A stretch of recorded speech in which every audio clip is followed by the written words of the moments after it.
So, Kim, is this going to be the view that I see all the time? It'd be nice to see the speakers, if that's possible.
I pray thee, why do the heathen rage and the people imagine of such vain things? False kings of the earth had set themselves on the rulers take counsel together against the Lord God the Rastafari and against his anointed saints. So come let us break their bands of sunder and cast their wicked cards from us. The only that seated in heaven shall laugh. Lord God, the Rastafari shall have them in his region. For them shall he speak unto them in his wrath, and vex with them in his soul displeasure. For yet have I set thy kings upon the holy mountains of Zion, that will now declare the creed. The Lord God, the Rastafari, hath said unto I and I, that thou art thy son, this day have I begotten thee. Thou asked of I and I should give thee in places for thy inheritance, the uttermost part of the earth for their possessions. Jah shall break them with the rod of iron.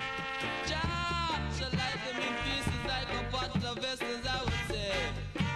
So be wise, now be careful, instruct the people as judges of the earth. So the Lord God, the Rastafari, is here, rejoice, it tremble. Kiss and I the sun and let's be angry. Our prayers from his grave. Good gosh. For when it's right, it's kingle but a little. Tell you. And so blessed be all. Blessed be everyone, as I would say. And blessed be all those that put their trust in the true and living God, Jah Rastafari. For this man shall be like the holy mountains of Zion that can't be removed and abided forever. So the mountain gone about a Jerusalem. So the Lord our God, the Rastafari, is on about his people, as I would say. The wrath of the wicked shall not rent upon his righteous.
omi lábùwẹ̀ omi lábùmú ẹnìkan ìbomi ṣọ̀tá.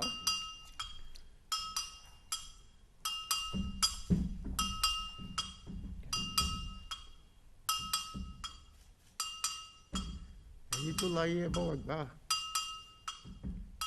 ẹ bá wa gba ìtùsí yìí. àwa dá mi síwájú atẹlẹ tútù àwa ti dà síwájú o gbogbo ohun tí a ṣe léyìí ẹ jẹ́ kójú wa ṣe ẹ má jẹ́ ká ṣiṣẹ́ ẹ má jẹ́ ká ṣilẹ̀tẹ̀ ẹ má jẹ́ ká ṣe ọ̀nà rìn. Yémọjá o ìyá òrìṣà yá ńlá omi náà ni ẹ fi gbé àwọn èèyàn wá sí orígun gbogbo ibi tí wọ́n ti wá tí gbogbo wa ti wá àwọn ẹ̀mí tó dìde àwọn spirit tó wá ẹ bá wa gbé wọn dìde gbogbo ohun tí a ń ṣe lénìí ìṣẹ̀dá ẹ̀mí tá a fi ń yọ̀ tí ni wá fi ń dùn bá arógun àti tani àti tànìyàn bó ṣe tán ó dẹ̀ parí àjọṣe wa lénìí o ẹ jẹ́ kójú wa ṣe o ìbà ìbà ẹ̀yin tó láyé tó.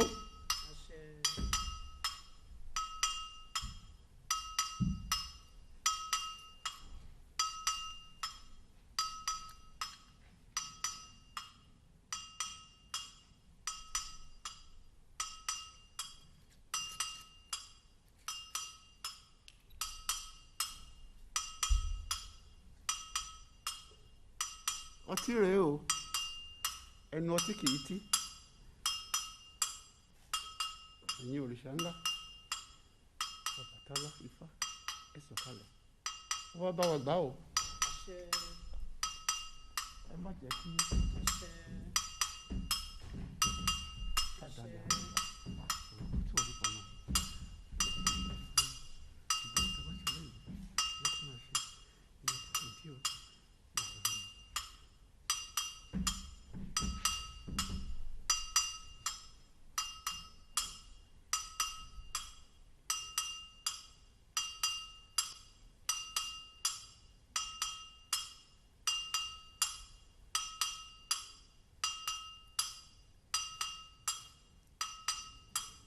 obìnrin o a fi bí ibi dànù gbogbo àwọn táwa ń bí lẹ́yìn kí má rí ibi kójú wa kí má rí ibi ọ̀nà kó là ọ̀nà kó là ọ̀nà kó là.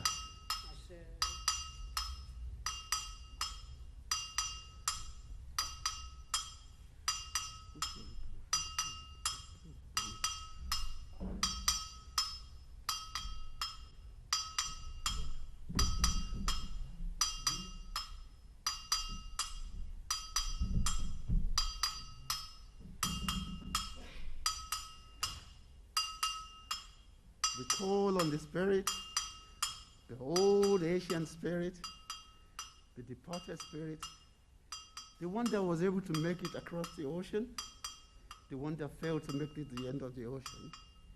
Arise now. Arise. Arise. May that spirit, may them, we are working to help and vibrate within this room now. May them come and vibrate within this room now. The spirit of the God, come down and take this appeasement. Take the appeasement. Take the appeasement. All we shall be doing today, let it all go in perfect.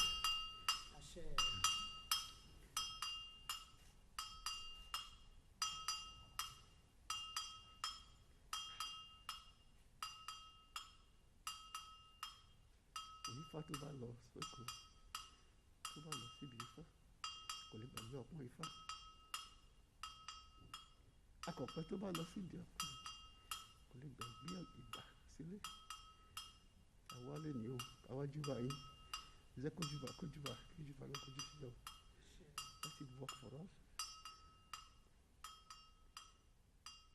Let your spirit come down. Ẹ má yẹ kó júbà tì wá. Let it be well with us. Let the spirit be well with us, the fathers, and then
Thank you very, very much for that.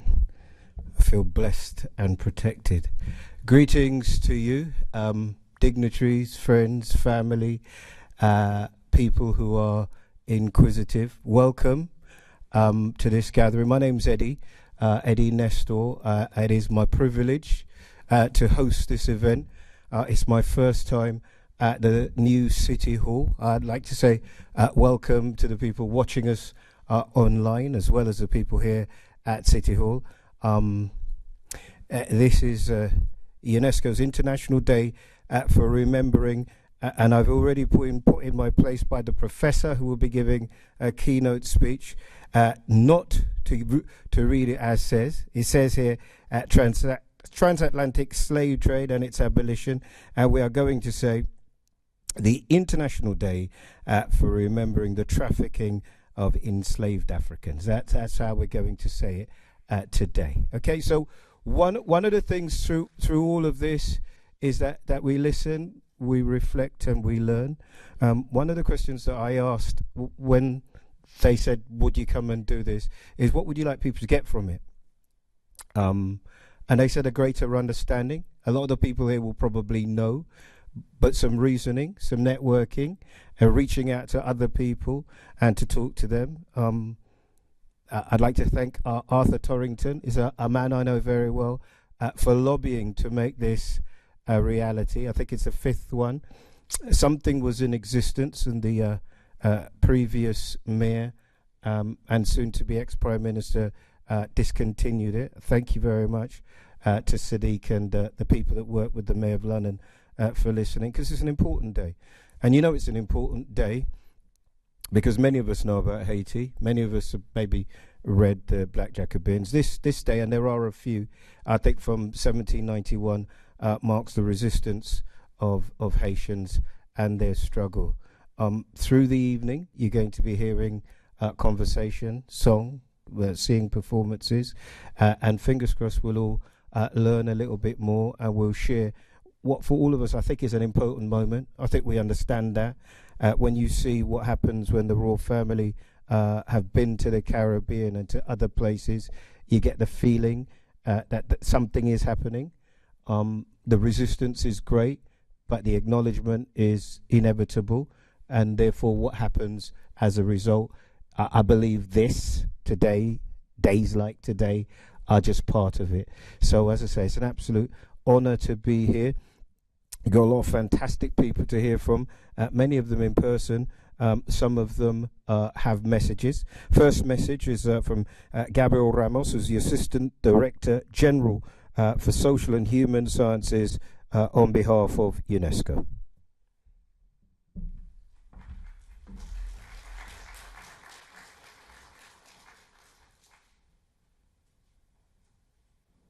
Mayor of London, distinguished guests and speakers, ladies and gentlemen.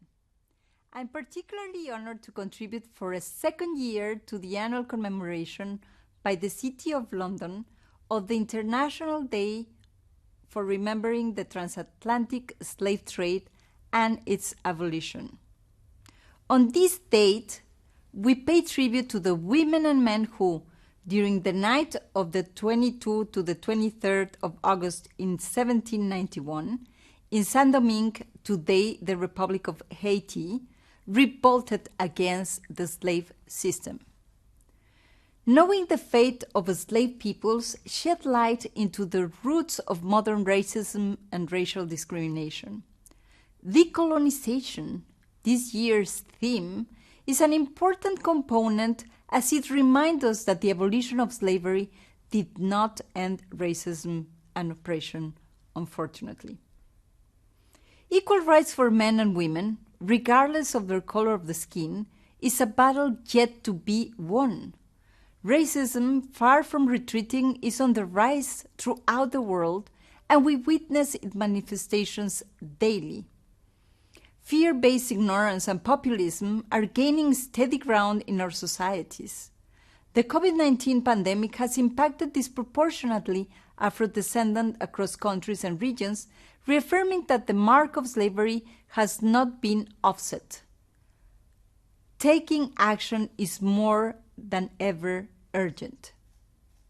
Since its launch in 1994, the UNESCO Roots of Slave Peoples, Resistance, Liberty, and Heritage has contributed to the production of innovative knowledge, the development of high-level scientific networks, and the support of memory initiatives on the theme of slavery, its abolition, and the resistance it generated. The project has played a major role in filling a gap in common history by breaking down the wall of silence consciously for some and unconsciously for many, built to keep the history of slavery at bay, thus denying in its place in universal memory. We are planning a series of events to celebrate the 30th anniversary of the Roots of Slave People project in 2024, and we hope to see you by our sides. Perpetuating the memory of the victims of the transatlantic slave trade goes hand in hand with our fight against all forms of injustice. To achieve this goal, we have developed a roadmap to guide our efforts. Our series of masterclasses against racism and discrimination that we launched in 2019 is a real call to action. Already more than 7,000 students all around the world have acquired tools to detect and fight discrimination, but above all also to change their own mentalities and those of their peers and societies. Thanks to testimonies of personalities such as activists like Martin Luther King III, the fashion designer Olivier Rostand, the writer Tania de Montaigne, this call resonates louder and stronger. Since 2021, we organize annually the Global Forum Against Racism and Discrimination as a space for exchange, mobilization, and action. The next edition will take place in Mexico City on the 28th and 29th of November. And cities such as London, that is a champion in this fight, and which is a member of our 600-strong international coalition of inclusive and sustainable cities, are our strategic partners. All these actions, along with London's commemoration of the transatlantic slavery and its abolition, are needed to step up the action and counter the increasing wave of racism we are experiencing. We have the will, we have the tools, we have the partners, we have the passion. Let's deploy them to build more cohesive and peaceful societies. And I would like to conclude with an inspiring note from the music composer Marcus Miller, who actually will also be in Mexico, and who's a spokesperson of the Root of Slave People. He said, "The story of slavery tells us that what we can overcome, that the world can change for better, and that we can do more than simply survive. We can soar.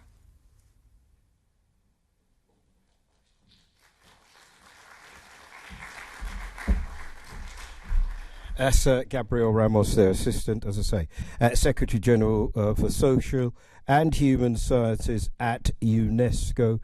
We can do more. I think sometimes as individuals we feel like things are happening around us and about which we have no control. I think we do, in a way, I suppose, through democracy, to vote in those who will speak for us. And to be more active. I guess I'm speaking to the people in this room, to the people who are already converted, but it is a fact all the same.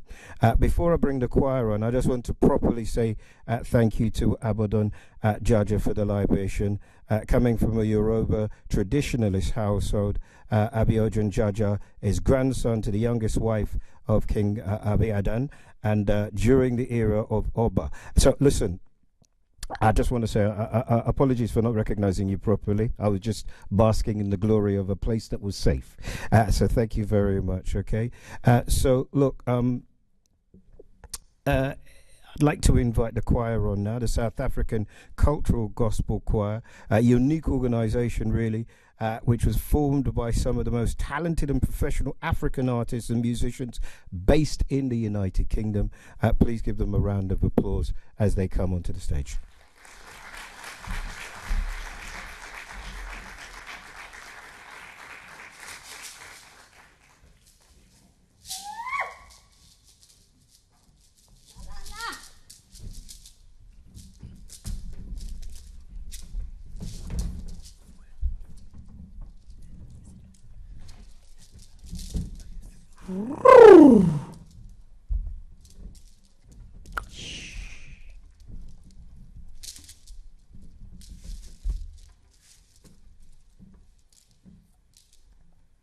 Nelson Mandela, Tata Madiba, father of the nation. Nelson Mandela, Tata Madiba, father of the nation. Kawe, Kawe lama kawe, akeko ufana naye.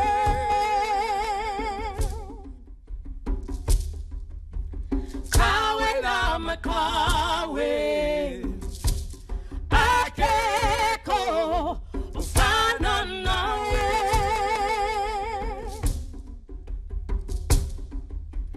Nelson Mandela, Tata Madiba, father of the nation. Nelson Mandela, Tata Madiba, father of the nation. Kawe lama kawe, akeko ufana nawe.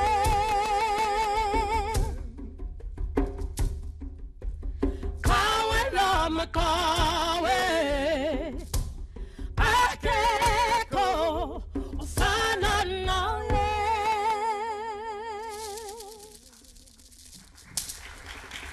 Shosholoza, shosholoza.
very much. Thank you very much to Luanda and to Prudence there. It was lovely. Absolutely fantastic. Thank you. Thank you so much. I would like to invite the Deputy Mayor up on the stage, Debbie Weeks. Bernard is London's Deputy Mayor for Communities and Social Justice. Since being in office, Debbie has made it a priority to ensure that London's diverse communities have a voice in their city, and she works to promote social justice and equality. And I'd love you to give her a big welcome, please. Thank you very much.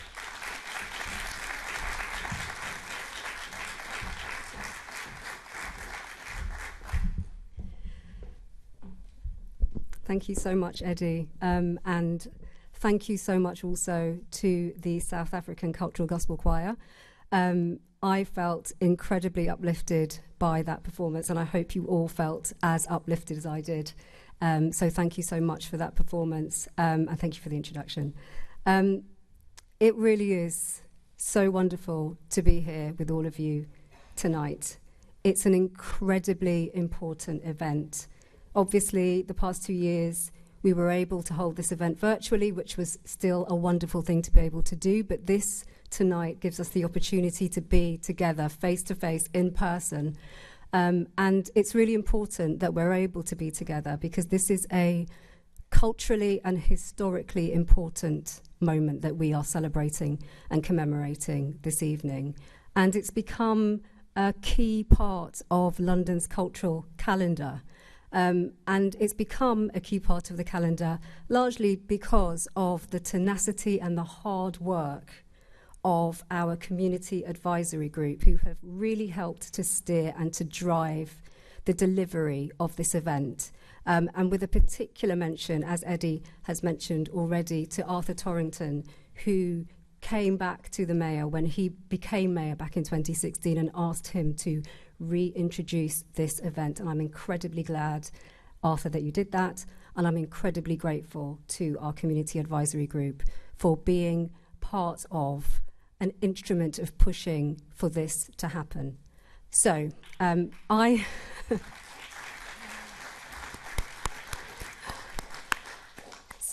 have the pleasure of introducing the Mayor of London, Sadiq Khan, who wants to share an important message with you all this evening. Unfortunately, he couldn't be here to be with you, but he was determined that his words be shared tonight. So we will play that for you now. I'm sorry I couldn't join you in person this evening, but I'm pleased to have the chance to provide this video message for such a vital event. The UNESCO International Day for the Remembrance of the Slave Trade and its Abolition is an important opportunity to remember the millions of African men, women and children who suffered as a result of the slave trade. It's also a moment to remember and honour the bravery of all those who resisted this tyranny and who fought to secure their freedom and the freedom of others. The slave trade was a brutal and barbaric enterprise, the embodiment of cruelty, a crime against humanity and a stain on the history of the world. It's crucial that young Londoners know this history, not only so they're aware of the terrible crimes that were perpetrated, but so they can understand the origins of many of the injustices that continue to blight our society today. Because, make no mistake, the legacy of this appalling trade continues to cast a long shadow. It's had a profound and enduring impact on African and Caribbean communities here in London and across the globe, fostering deep structural inequalities that still exist. In London, we've made it our mission to tackle these issues head on, from ensuring Black history is taught in our schools and skilling up young Londoners to making City Hall an anti-racist organisation.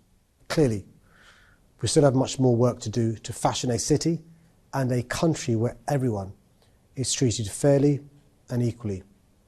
But as well as being a source of pain, history can also offer grounds for hope, because we've seen how it's possible to secure important victories in the struggle for equality, and how we can continue to make progress as we fight to end discrimination, eliminate structural racism, and build a better London for everyone. A London where the dignity and rights of everyone is truly respected, and in London, where black lives always matter. Thank you.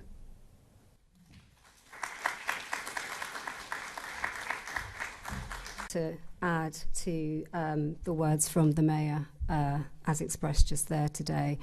The first thing I guess that's important to say is that celebrating, commemorating, marking this moment gives us an opportunity to do something really important and significant.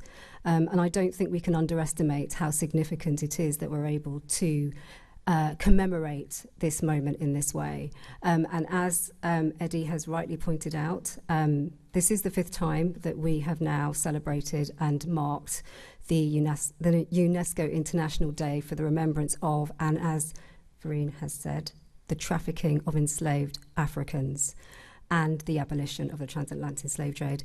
And we are really happy and honoured that we have had the opportunity to do this now 5 times.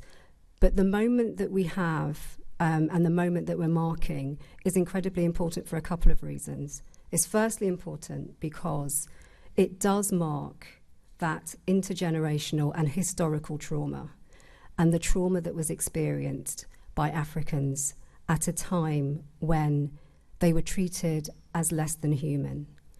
And it's also important to mark it as a moment, as a significant time to remember those who, our ancestors, importantly, who fought, who rebelled, but also who rose up against the tyranny of the transatlantic slave trade.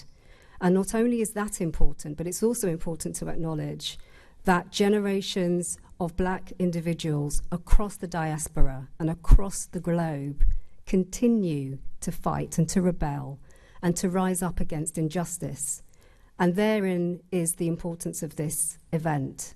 We both mark what happened at a time of intense sadness, pain, grief, inhumane violence, but also the legacy of that moment and the way in which that portrays and takes shape in the lives of African descendants today. And it's really important also to acknowledge that those who continue to fight and to rise up are doing so against racism, as the Mayor mentioned. And racism is very clearly alive and well. It seeps into our institutions. It prevents us from thriving. It prevents us from succeeding. It sometimes often prevents us from simply existing. And it's important for us to acknowledge that this is a moment for us to remember that legacy and the way in which it plays out currently. It's also an important time, an important moment for us to recognise that we've all come together to really deepen our understanding of the link between the history of this city and the history of enslavement.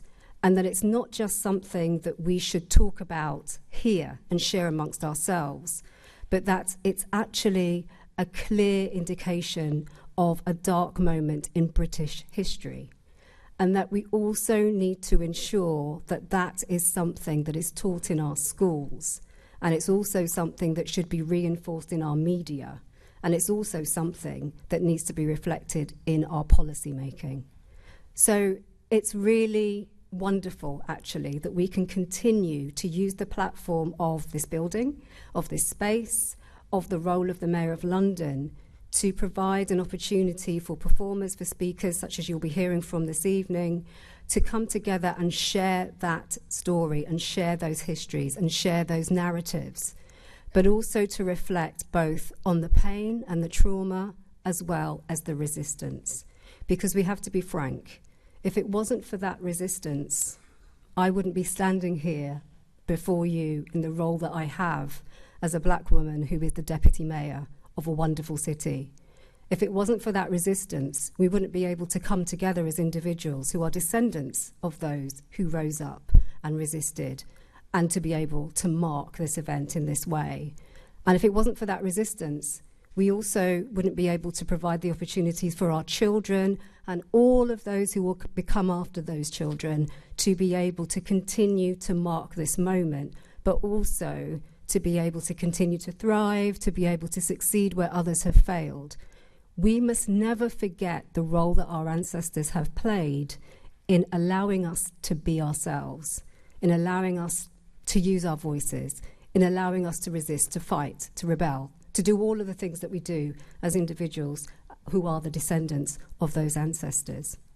And so what's incredibly important about this evening is that we recognize and we celebrate those who resisted, because often when we think and we talk about abolition, we have a particular set of understandings of those who were involved in the abolition movement. And what's so important about today is that it allows us to reflect on those who go unrecorded, those whose names we don't know, those who stood up and resisted but are not marked down anywhere in history for us to remember them.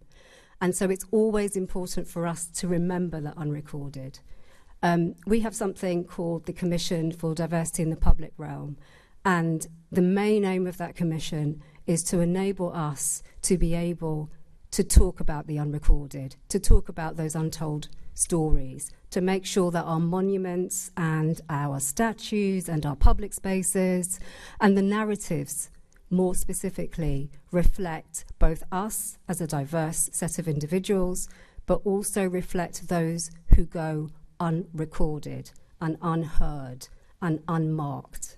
And that's what we will continue to do with that commission. So I am so grateful to our community advisory group for giving us the opportunity to mark this moment in this way. They've worked incredibly hard and continue to work incredibly hard in steering us at the GLA to make sure that we put on an event that's meaningful, that we put on an event that includes those unrecorded voices, but also to just learn from them, because they have great depths of expertise and knowledge, and I'm incredibly grateful to them for all that they've done to help us to bring this event to fruition.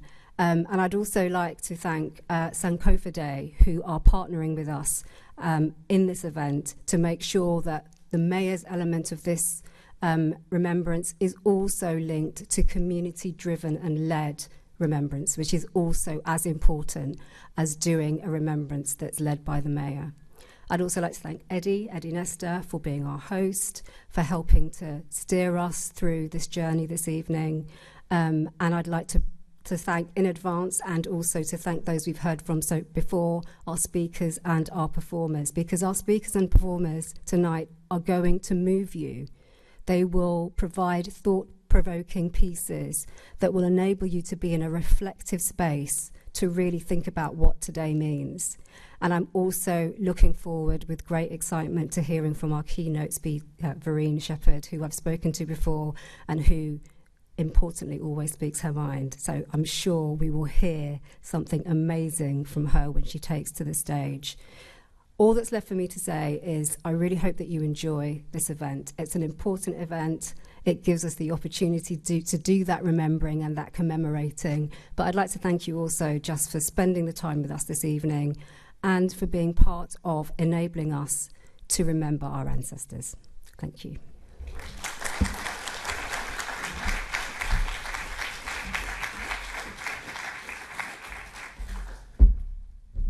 Thank you, Madam Deputy Mayor. So much to say there. One of the first things I ever read was history is written by the victors. And when I was at school, the only person I knew who single-handedly stopped the slave trade was a gentleman called William Wilberforce.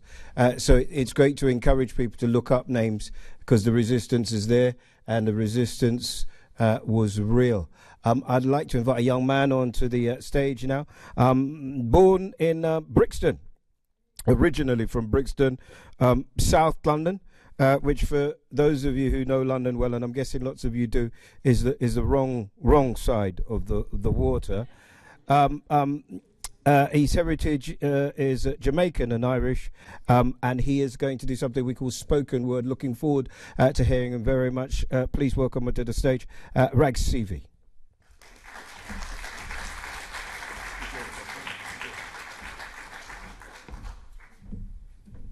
I just want to say South London to the world. Yeah. I have to say that, you know what I mean? Thank you for having me. Yeah, I had to do some research. Obviously, I think most of us are aware of the transatlantic slave trade, but yeah, there's much more to it than I even knew. So this piece, I'm just going to go into it. For 366 years, European slave masters enslaved and traded 12.5 million Africans on their slave ships. This is known as the transatlantic slave trade, which separated Africans from their families, abused them physically and mentally to a degree we can never even imagine, deprived them of their culture and treated them as a subhuman race. It's difficult to face the reality my ancestors faced. But here I am, a mixed race man living in modern day Britain, highlighting a painful history because no pain will compare to what they went through, and I wanted the colonizers brush this under the carpet like it never existed. And there's certain people telling me the slave trade ended way back in the 1860s, so why am I still talking about it? Because the ripple effects of them times are still being felt to this day. Some people think that the slave trade got abolished, all the racism magically went away, but Europeans are still benefiting from the generational wealth of slavery. Or we are struggling to find our roots. Because all the roots to the motherland have been dismantled by another man, and some people will never understand this ruthless world because nobody cares. That the black community struggles of unity because of the colorism formed in slavery, nobody cares. When we receive racism at our workplace, we're accused of using a race card because nobody cares. When we are dealing with the PTSD of our history, we're taught to shut down and move on because it was such a long time ago. But bro, Henry VIII was born in 1491 and kids are still learning about this done in school. But when it comes to us, like I said, nobody cares. But to be honest, the last thing I want to hear from anyone is I apologize. We're finally starting to come together and our principles will never compromise. It's time to decolonize and become truly independent. Not like the Jamaican independence, still dependent on the Commonwealth, for the wealth is not so common. You see, we're a generation, the generations formed of so many nations where relations have been tarnished, and this ain't for the faint-hearted. Because people need to have a good look in the mirror before change can really get started. Question: are you non-racist or anti-racist? Basically, are you sitting in silence or standing up for us when receiving racial abuse or violence? The problem is, these questions rarely get addressed correctly because people don't like feeling uncomfortable. Remember, there's no growth without discomfort, but it's comforting I've got your full attention in this moment. Because all I'm asking for is a fair world where people don't get exploited and get given back what's been taken from them. In the 21st century, is that still too much to ask? Thank you.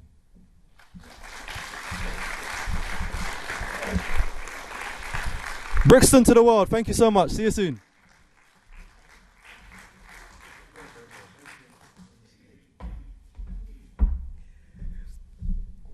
Thanks, Rex.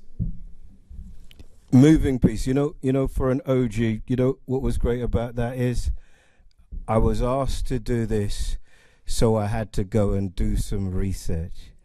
I had to go and learn more, and it was madder than I ever imagined. That's just beautiful to me, because it's the truth. It's there. You know, we just have to do it. And not take it on board like, oh my gosh, woe be I suppose use it to galvanize how we move forward, how we engage other people. So thank you very much. Thank you for that. Most people today, and can I say thank you very much to the signing lady as well. We haven't met before, but yeah, like, wow. Yeah. So the first person I met when I came here, there's the professor ready. She wouldn't shake my hand because she has somewhere to go and she's not into this virus foolishness. Wore her mask, gave me the elbow. I've abbreviated most people's CVs because, you know, I just need to give you a taste. I want you to read my CV in full, she said. I didn't study that hard for you to shorten it. Fair enough.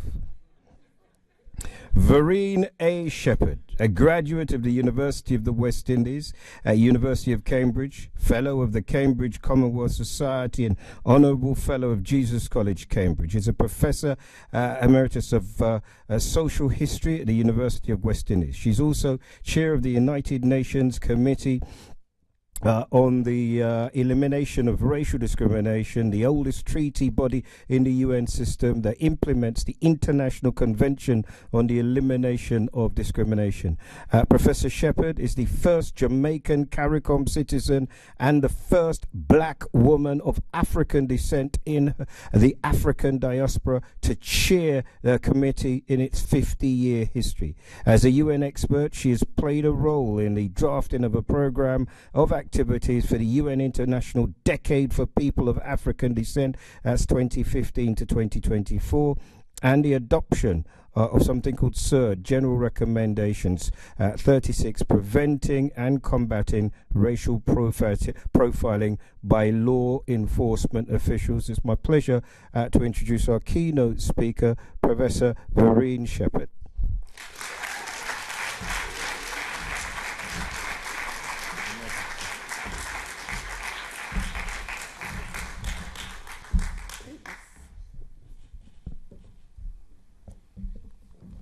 I don't think, oh, good, all right. I thought I had to bring it down to my size.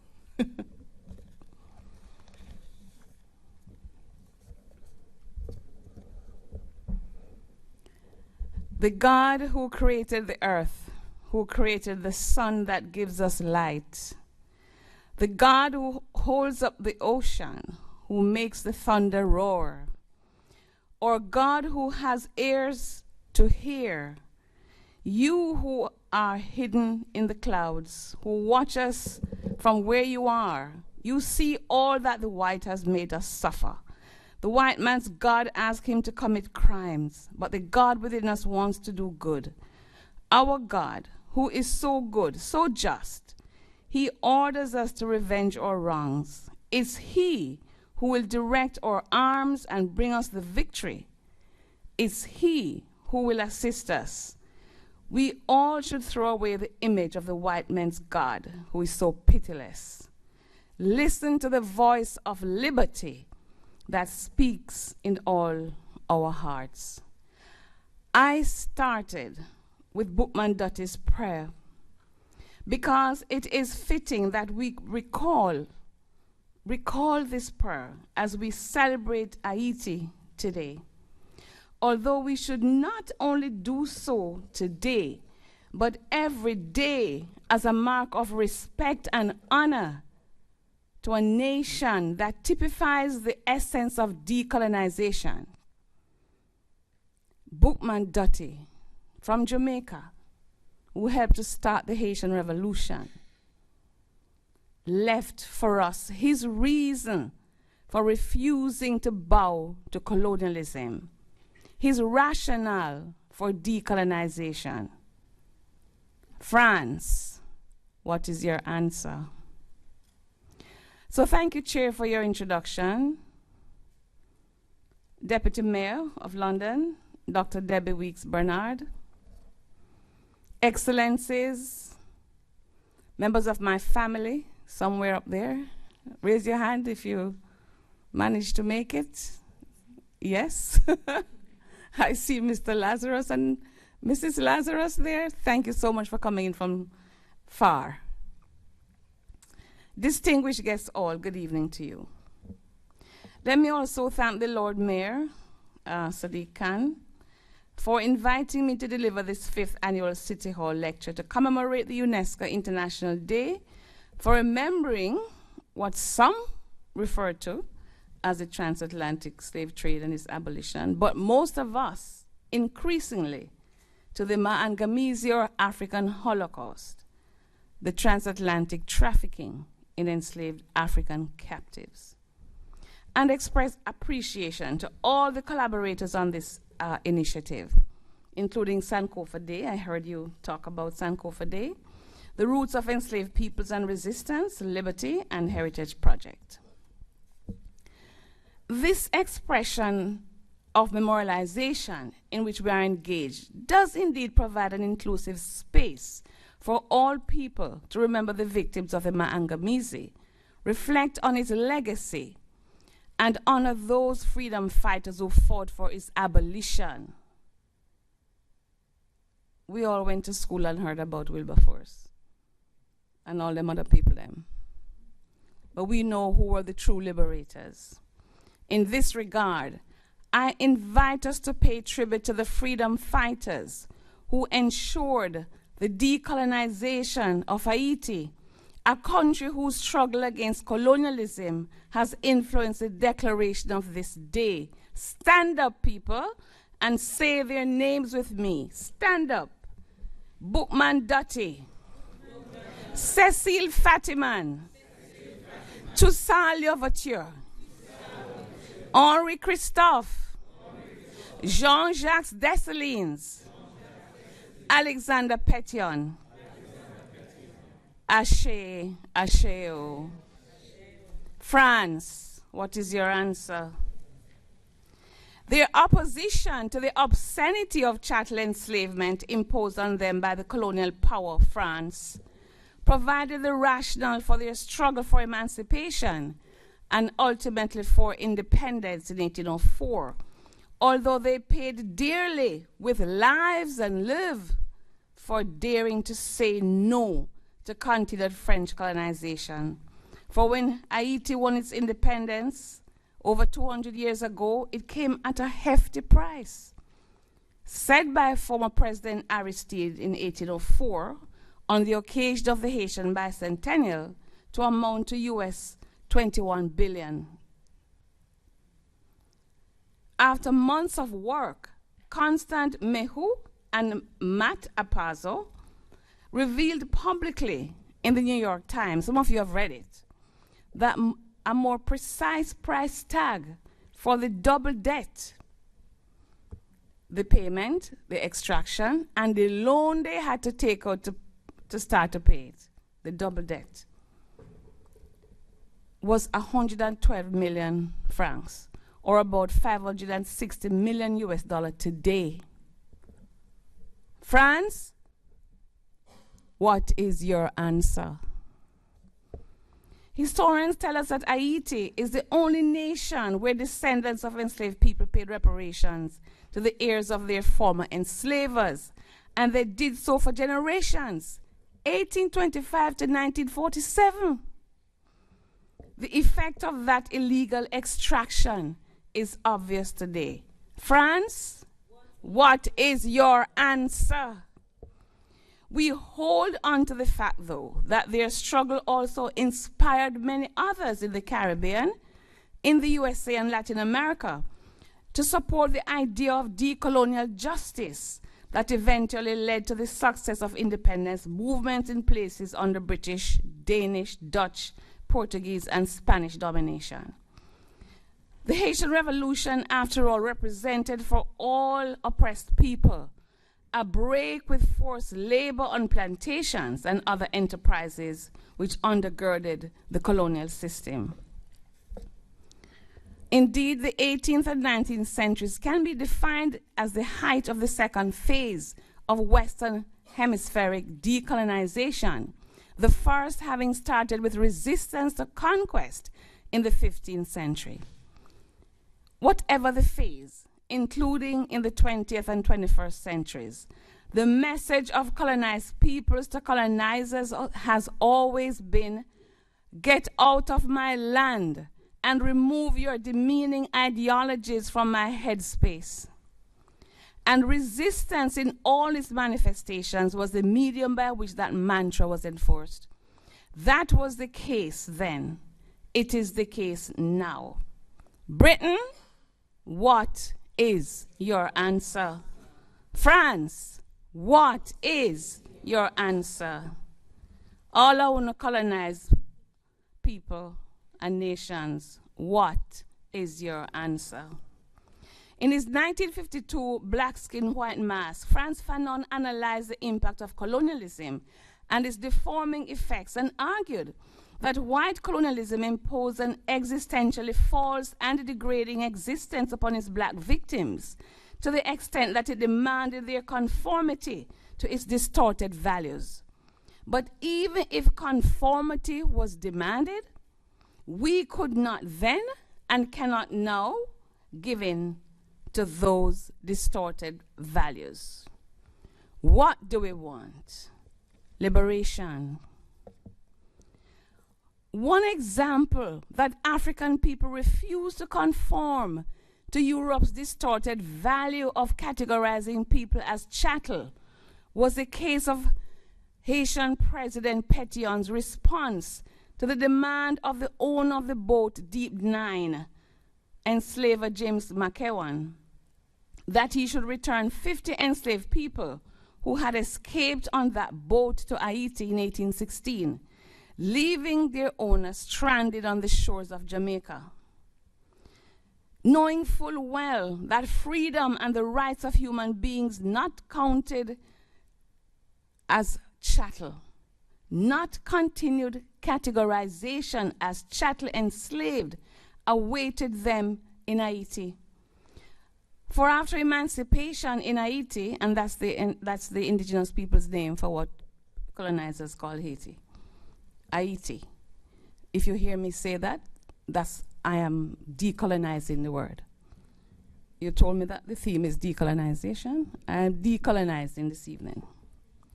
For after emancipation in Haiti, all Africans enslaved in other countries who reached her shores were given freedom and citizenship. We must remember that every day when we disrespect Haitians. So the British enslaver in Jamaica could get his boat, said Pétion, but that was the only item of property that he could get. On the 13th of January 1817, Pétion wrote this to McEwan. I have received your letter of 28th instant claiming the English schooner Deep Nine, together with the individuals who brought her from Jamaica to throw Bonbon as your property. I have just given direction for restoring to you the vessel and everything pertaining to her. But as to the men, they are recognized to be Haitians by the 44th article of the Constitution of the Haitian Republic from the moment they set foot in this territory. And it is out of my power to restore them to you, agreeable to your demand. Clap Pétion. Clap Pétion. And clap Haiti for its centuries of adherence to decolonial justice. Yes. France and Britain and all our former colonizers, what is your answer? So if I should give a title to my lecture within the broad theme of decolonization that I was given, it would be Get Out of Me Land and Come Out of Me Head. Resistance as decolonial action. This resistance, as Africa and its diaspora have shown, has always been in the form of armed struggle and non-violent forms of non-cooperation and protest. Yes, at the heart of the project of decolonization is resistance. Resistance to invasion, conquest and forced occupation, resistance to chattel enslavement, resistance to foreign political domination, and resistance to what President Pétion and the late Rex Nettleford in their own way called desmodification. That is using laws and practices to treat African people as non-persons. Decolonization is in the more political sense is a struggle for self-determination and self-rule, which is why in the case of the Caribbean, my example this evening, the modern decolonization movement has been marked by the struggle for independence and later on republican status. Some achieved it, Haiti, as we have said, but also the Dominican Republic, Dominica, Guyana, Trinidad and Tobago, Suriname, and most recently Barbados, which upset a whole heap of people. Jamaica has indicated that it will follow, although we have been hearing that for some time.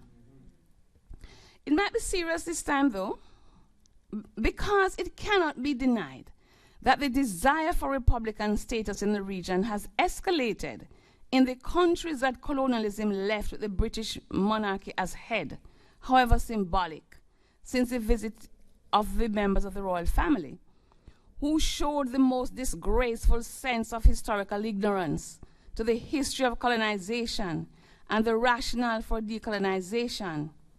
On the other hand, it could be a willed ignorance. But post-visit, it must be obvious that we are not all in the Caribbean in any celebratory mood because Queen Elizabeth II has been on the British throne for 70 years. I am not being disrespectful. I am stating a fact as someone who is a human rights defender and anti-colonialist who witnessed the protests against the visits of the bearers of monarchical ideologies across the Caribbean. The question that people in the Caribbean are asking is, what have the royals, whose ancestors reaped the benefits of slavery and passed legacies down to them, done for us lately? Especially to heal the wounds of the past and engage in a conversation of reparatory justice. Instead, her envoys have insulted us with empty rhetoric of we are sorry, we regret, it should never have happened. I will do it. Britain's royal family, what is your answer? There's a whole field of decolonization studies which we do not have to dwell on this evening.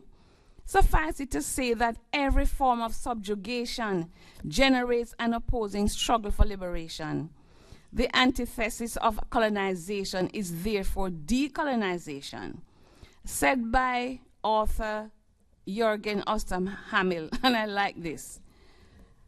Decolonization is a technical and rather undramatic term for one of the most dramatic processes in modern history, the disappearances of empires as a political form and the end of racial hierarchy as a widely accepted political ideology and structuring principle of world order. At least for a large part of the world, we must bear in mind that there are places defined as trust and non-self-governing territories that come under Article 15 of the United Nations International Convention on the Elimination of Racial Discrimination.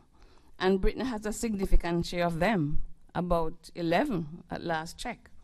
But there are several other non-independent countries in the world that are referred to by all sorts of euphemisms when they are really just colonies in need of decolonization. British overseas territories, departments, they are colonies. But here's a key point for me. I agree with those who argue that decolonization gave ex-colonies freedom of action, but seldom the opportunity to exploit it to full advantage. Because firstly, economic decolonization does not necessarily accompany political decolonization. This is the reality of the Caribbean. Although the current crisis in the Southern Hemisphere cannot be blamed wholly on European colonial rule, and the particular attribution of cause and effect is often extremely difficult to prove, the effects of colonization are ubiquitous. Secondly, the ideologies or the ideological rationale and basis for colonialism or the thoughts that were used to justify white supremacy have not been totally decolonized.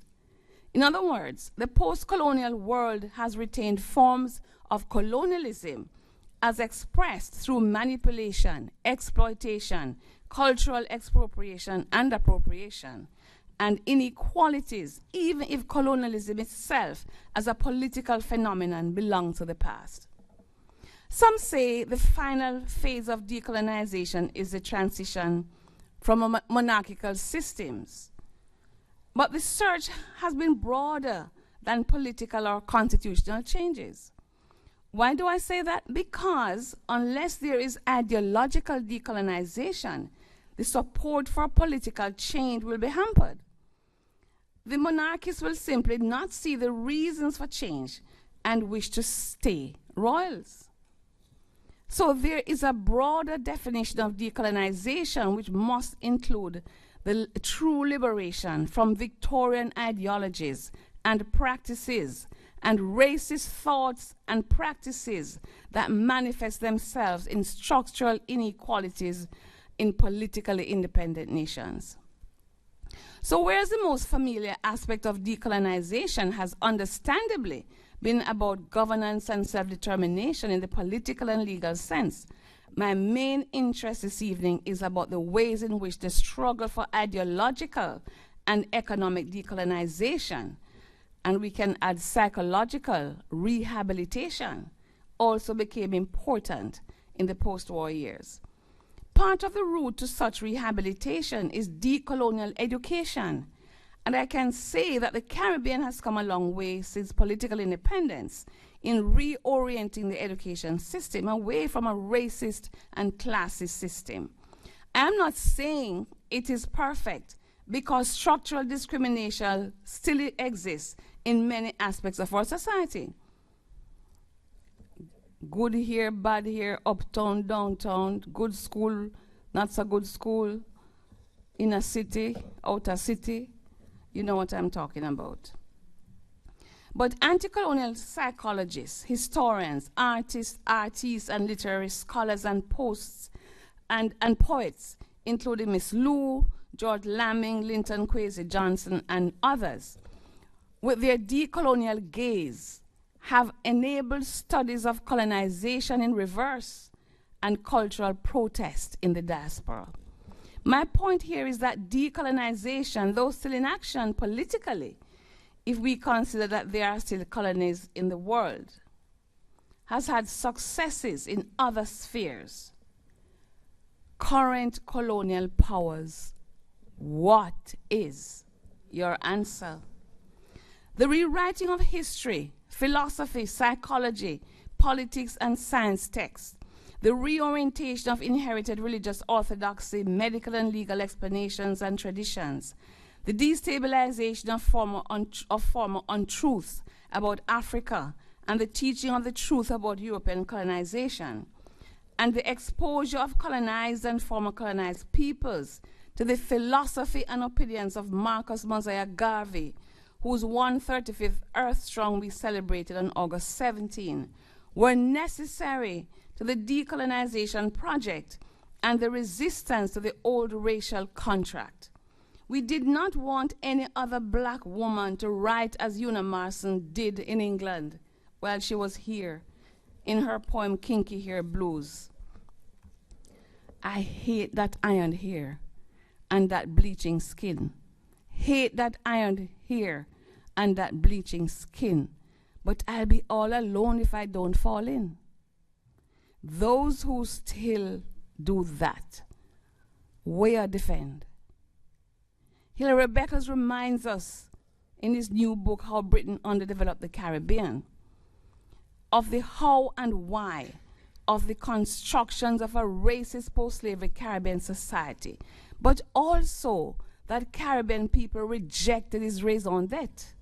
He writes, the policy of the British government of reforming slavery while keeping intact its structures and relationships was rejected by Caribbean people as rooted in racist thinking and policies. The lobbies that continued to defend slavery as a modern model for the West Indies persisted in the use of military power to crush the emancipated. British parliamentary governance forced blacks to pay the dearest imaginable price, but they emerged with resilience and fortitude as the 19th century carriers of the modern dispensation called democracy. Two fundamental allies I can point out in that project of cultural resistance were Rastafari in their constant chanting down of Babylon, and the University of the West Indies, which over its almost 75 years has trained an army of soldiers vital to the fight to indigenize texts and thoughts. Many became revolutionary intellectuals in the tradition of the late Walter Rodney, who transformed himself, he says, from a guerrilla intellectual to a revolutionary intellectual because, in his view, to be a revolutionary intellectual means nothing if there is no point of reference to the struggle. And late Guyanese historian Elsa Gavaya knew that these actions by Rastafari and the UWI were vital because, as she wrote in the 1950s, in a region such as ours, where shame about the past too often fills the place that should be held by knowledge, knowledge of the past must play its part in our liberation from the bonds of the past. Historians in particular use their scholarship to critique narratives that needed to be critiqued, created new knowledge, and addressed myths and stereotypes that fed discrimination. That is why I was appalled to read this in the most recent UK Commission report on race and ethnic minorities, and I quote, "The making of modern Britain teaching resource is our response to negative calls for decolonizing the curriculum. There is a new story about the Caribbean experience which speaks of the slave period not only being about profit and suffering, but how culturally African people transformed themselves into a remodeled African Britain." Really? What? Which is exactly why we need to decolonize the curriculum here and in the former colonies.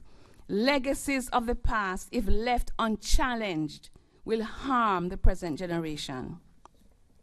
The search for decolonial justice in the form of reparation also continues, and we need to continue to support Haiti in its fight for the return of the reparation extracted from it by France between 1825 and 1947. As a reminder, the restored French monarchy, after Haiti kicked them out, supported by European monarchies, sent the 1825 French expedition to Haiti to demand with military threats for massive compensation.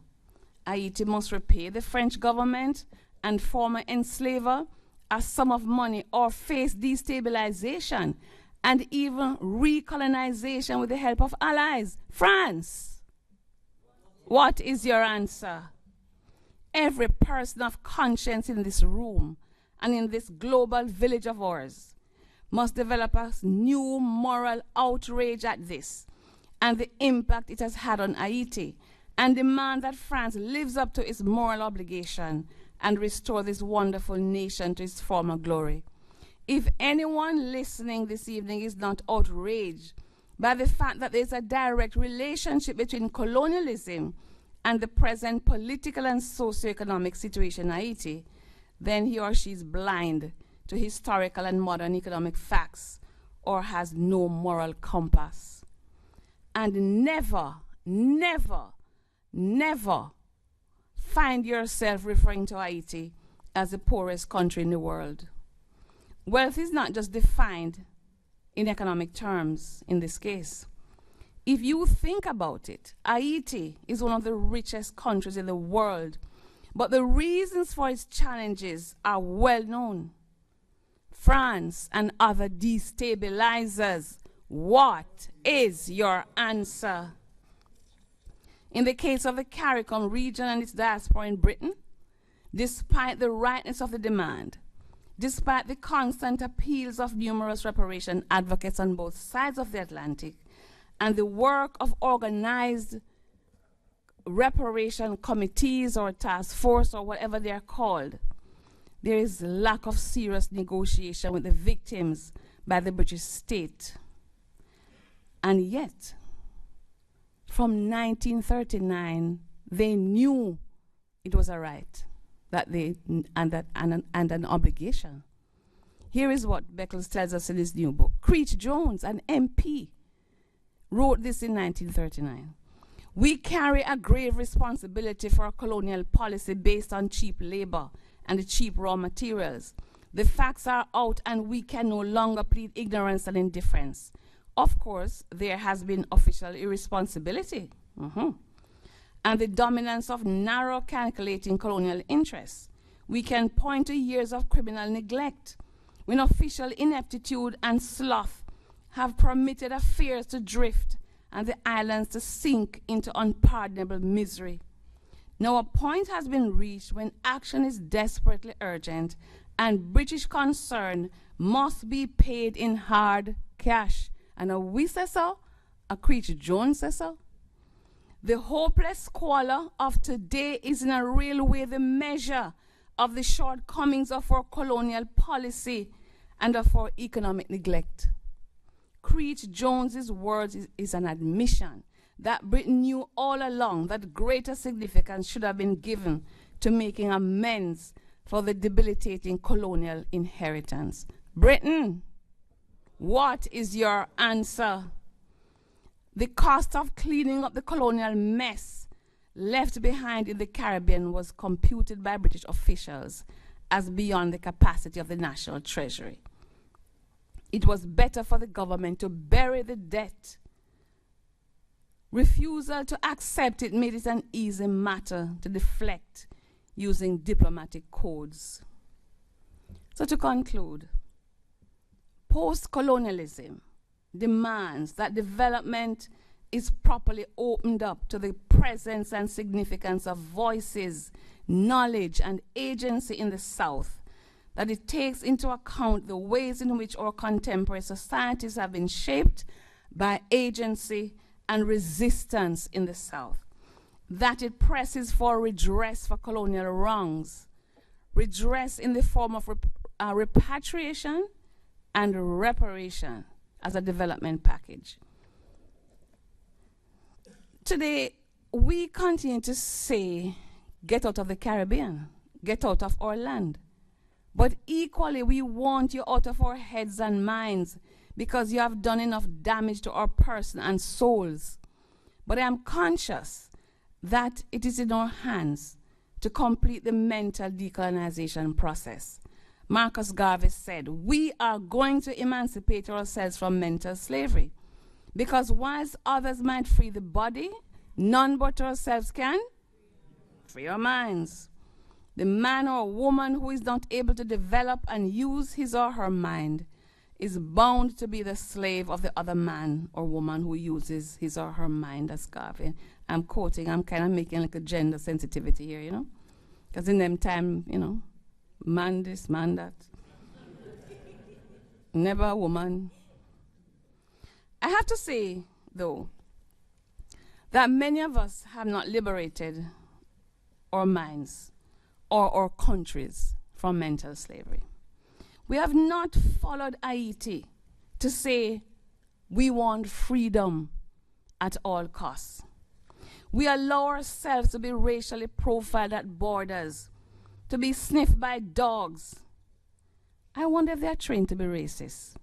Dog, come here, see a black man there. Make sure you sniff him all the time, or a black woman. To pay the high cost of visas, we allow ourselves to do that. And the cost of the visa maintain the embassies and high commissions in our countries. They don't have to get any money from their capitals. Black people line up and pay what they don't have to get visas. And we refuse to practice reciprocity, visa reciprocity, me say. If you impose visa on me, my country must impose visa on you. Suriname does that. Suriname says, if you impose visas on our people, then you have to get visa to come to Suriname. And people still go there. And we suffer the indignity of being fingerprinted like criminals at borders, as I was today as I entered the UK. I'm vexed, you see. I realized that my status as a UN expert who spend every day fighting against racial discrimination and who carry a little blue passport the UN give me that says I'm an expert, it means nothing to these people at these borders. They demean you, make you, if you allow them, feel less than. We can't allow that, right? But nevertheless, if every day you have to go into that thing at the airport of security where they spin round.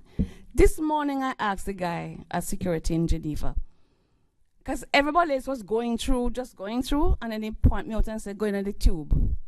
I said, oh, you mean the thing that is reserved for black people?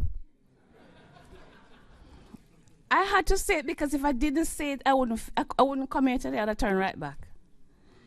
Because I hate Haiti, that's why I'm here. And I could have turned back when the man fingerprint me. I asked him, you still do that? Because I haven't come here since COVID, you know? I thought maybe something had changed. I shouldn't do it, you know. And I'm mad at myself because I was put in the security contraption. That seems to me to be reserved for black people, as I told the security guard. I felt like turning back. But I'm here for my ancestors, for Haiti, while calling on all countries that made those who subject us to indignities find a way to claim our self-respect. I end with Langston Hughes' poem, Democracy. I have as much right as the other fella have to stand on my own 2 feet and own the land. I tire so of hearing people say, let things take their course. Tomorrow is another day. I do not need my freedom when I'm dead. I cannot live on tomorrow's bread. Freedom is strong, and it's a strong seed planted in a great need. I live here too. I want freedom just as you. And I do so not only in memory of the victims of French colonialism in Haiti, because of the importance of this day, but also in memory of some of the victims of British colonialism. Indeed, I speak today as a descendant of Alexander Mighty, who was born into slavery in 1829. I honor the enslaved persons who worked on Hopewell Plantation in St. Mary, Jamaica, long before it became a land settlement, renamed Africa by people who have no idea about Africa, and where I later grew up. Help me to think about today Kuba, Mimba, Sue, Delia, Wanika, Ben, Ned, James, Cyrus, all enslaved by the British enslavers, the Hibberts, who got compensation of over 6,000 pounds, over 5 million pounds today, in 2019 value, for the 428 enslaved people on their property, while the enslaved got nothing but freedom, important as freedom was. My involvement in the movement for reparation, for reparative justice is for them and millions more. Former European colonizers, France in the case of Haiti.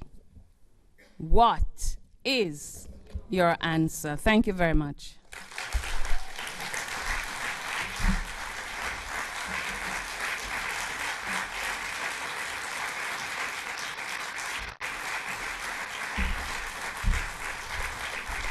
Thank you again to our keynote speaker, Professor Vereen. Thank you very much. Thank you. Goodness. Lots and lots of food for thought there. But I'm conscious of a number of other people who have to speak. I'd like, this is City Hall. There is an assembly here. I'd like to point you in the direction of the video so you can hear the chair of the assembly, Dr. Onka Sahota, as he addresses.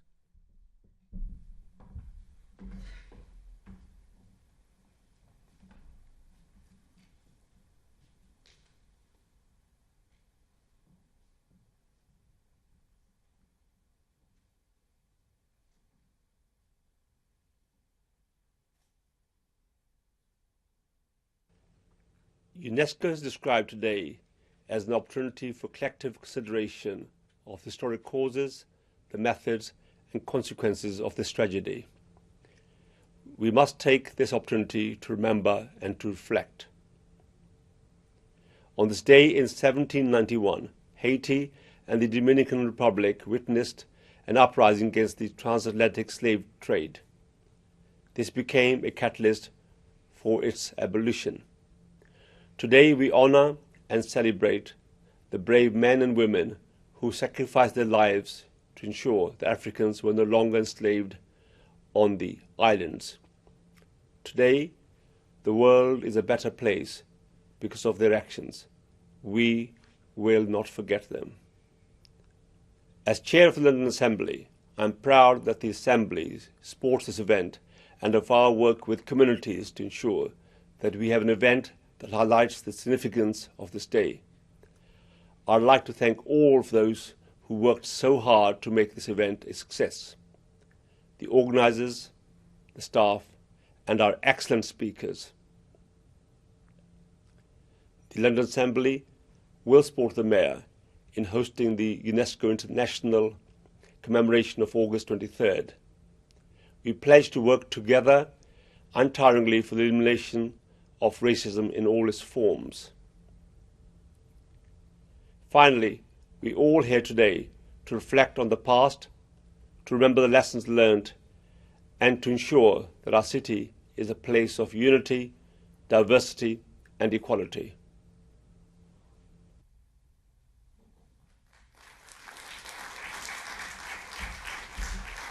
Onka Sahotra there, who's chair of the Assembly. We've heard a lot about Sankofa Day. I'd like to invite Shizelle Lang to come up and please say a few words. Shizelle.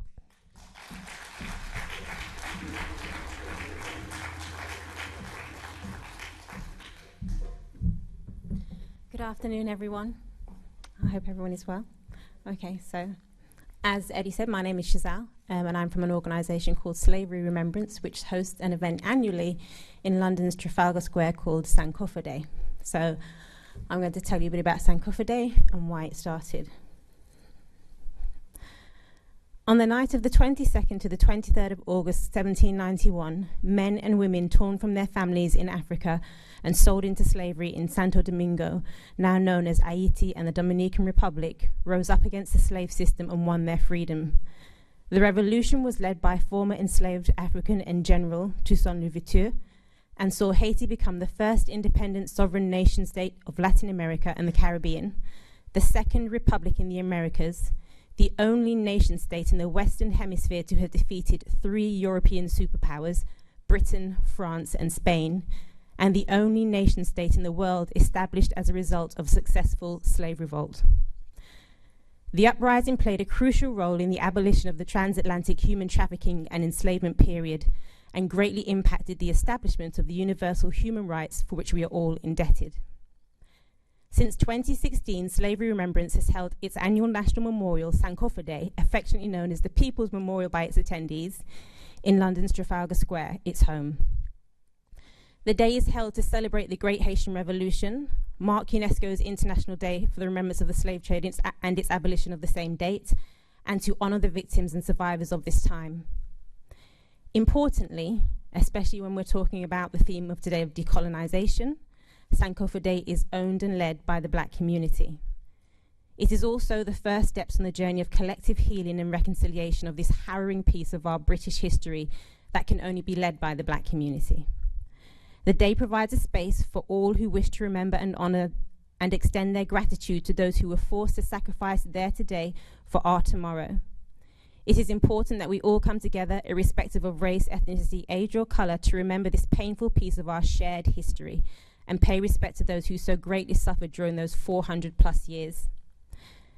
The effects of the transatlantic human trafficking and enslavement period are arguably the single largest incident in reshaping and defining the world we see today. Using the wealth generated from the torture and forced free labour of enslaved men, women and children to fund the industrial revolutions of Britain, North America and other European countries, it laid the foundation for the establishment of the universal human rights, but it also left the lasting legacy of anti-Black racism and global inequality and inequity that plague the world today. The transatlantic human trafficking and enslavement period is one of humankind's greatest atrocities, and perhaps in reference to scale, the most heinous crime man has committed on fellow man. With that being said, I hope to see and welcome you all at next year's Sankofa Day on London's Trafalgar Square to remember and honour and celebrate, importantly, those who were forced to give up so much to benefit us all. Thank you.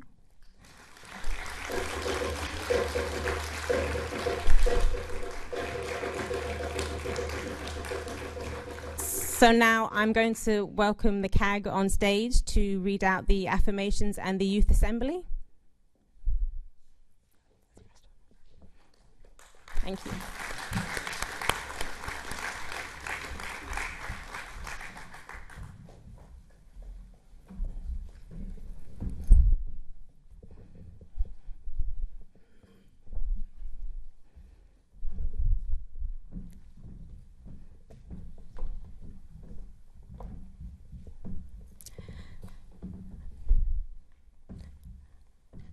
We affirm that this annual remembrance of slavery, its abolition and revolutionary resistance in Haiti on the 23rd of August each year continues the cultural tradition of Sankofa, looking back to learn how to create a better future for us all. Ashe.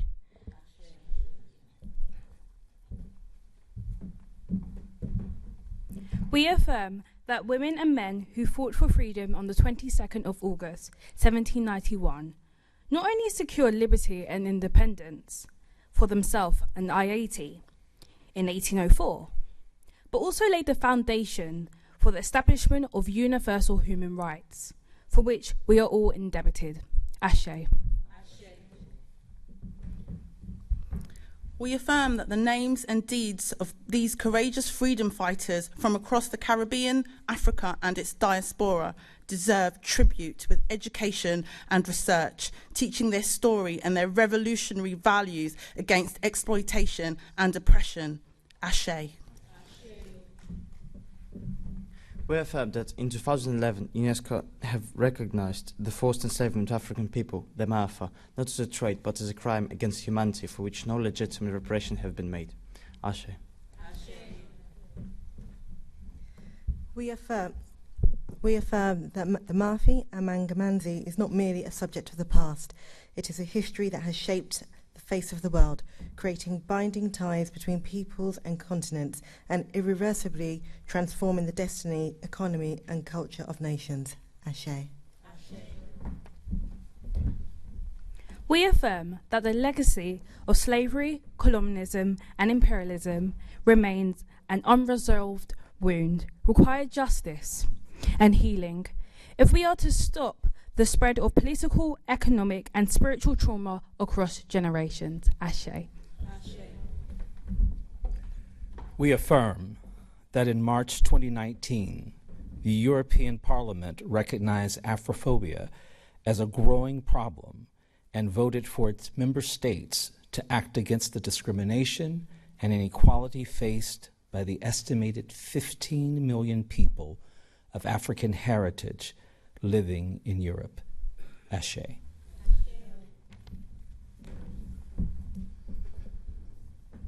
We affirm that the study of this history is equal to paying tribute to those Africans who fought for their freedom and to their unique contributions to the affirmation of universal human rights. Those freedom fighters have set an example for us to continue the fight against racism, inequality and inequity that endure today. Therefore, we join UNESCO to annually remember the transatlantic trafficking of enslaved peoples and its abolition. Ashe.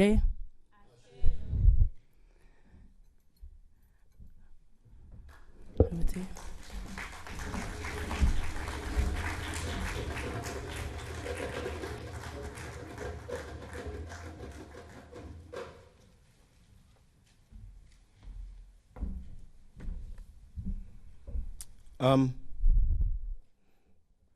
Thank you.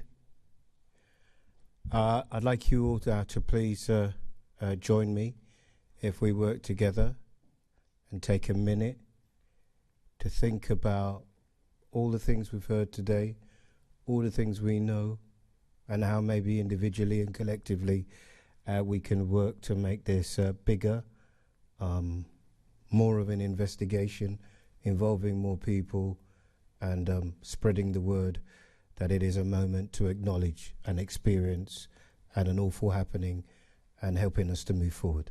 So I'd just like you to join me and we'll just take 1 minute if that's okay. Thank you.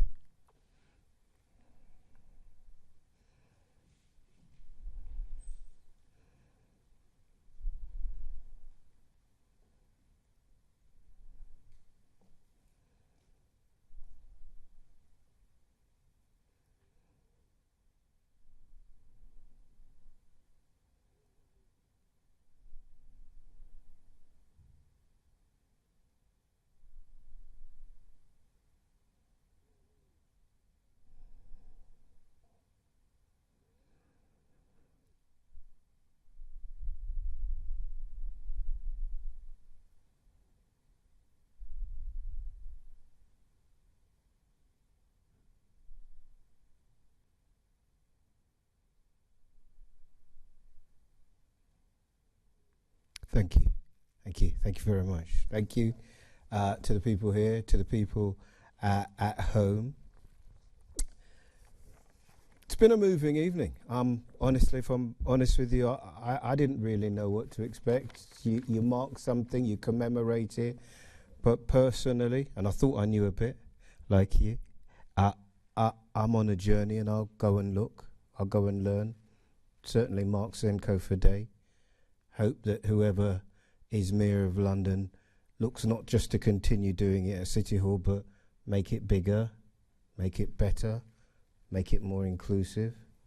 It's an experience that impacts all of us, and one that I hope that we can use to move forward. I know me personally, but I host a radio show, and I do news. And one of the things that's happened that's really affected me and made me understand trauma in a different way is Grenfell. And Grenfell, you know, even people who watch it on telly, and even looking at it and the decisions made by TV companies to put their presenters in front of a burning building, all the things. And sometimes people don't know things until you tell them. Sometimes people think of one angle of things and people don't recognize trauma. And the reason I talk about trauma, just in closing, is that for me personally, it's difficult for me to move on from situations unless there's a recognition and there's a statement of regret, but still a resistance. And we know that we're in an interesting world at the minute where we're seeing extremes of all sorts. So I think it's incumbent upon us as individuals not to wait for anybody to do things for us, but for us to start working together and doing things for ourselves. It's been an absolute honour. I'd like to invite the South African Choir just to sing one more song for us and lead us out, and then we'll end it unless there is something that I have missed. It's been a fabulous, fabulous evening of commemoration and celebrating a struggle. I thank all of you for coming here today. I thank all of you who are at home. And you know, thank you. I think that's the way you say it. It's the way you say it. So we'll go out there. A big part for somebody like me who earns his living by talking is to go out and to reason. We're going to have a drink, a coffee, a water, whatever it might be out there. Speak, you know, we could talk to each other, we can reason, make allegiances, alliances, and it's been an honour. So South African Choir, will you do one more for us and sing us out? I really appreciate that. And so I think with everybody else. Thank you so much. And thank you.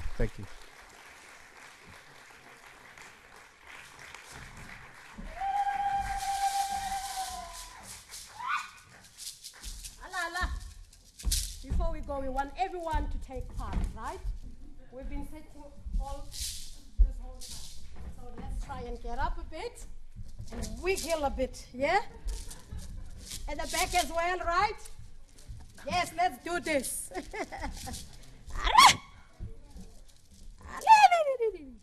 Oh, ulele. Oh, ulele. Oh, ulele. Oh, ham. Oh, ulele. Oh, ulele. Oh, ham. Oh, ulele. Come on. Ulele. Oh, ham. Oh, ulele. Ulele. Oh, ham. Oh, ulele. Ulele. Oh, ham. Oh,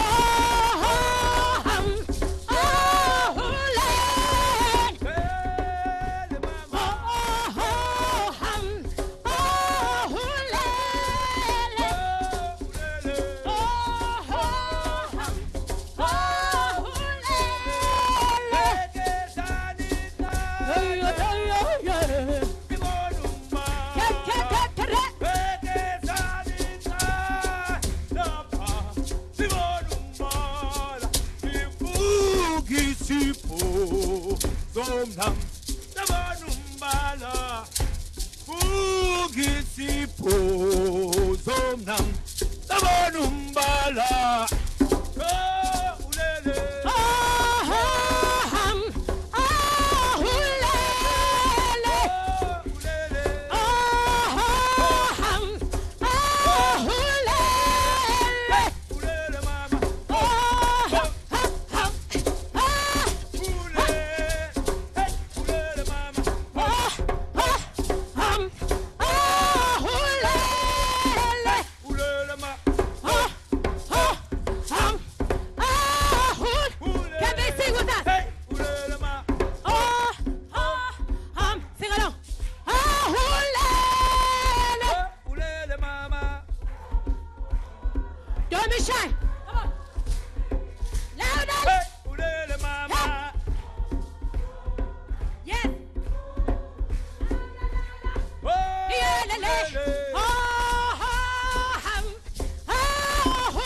Thank you. Power, power.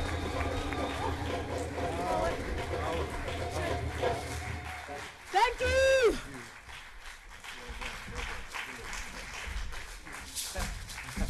Again, thank you very much to Luanda and Prudence.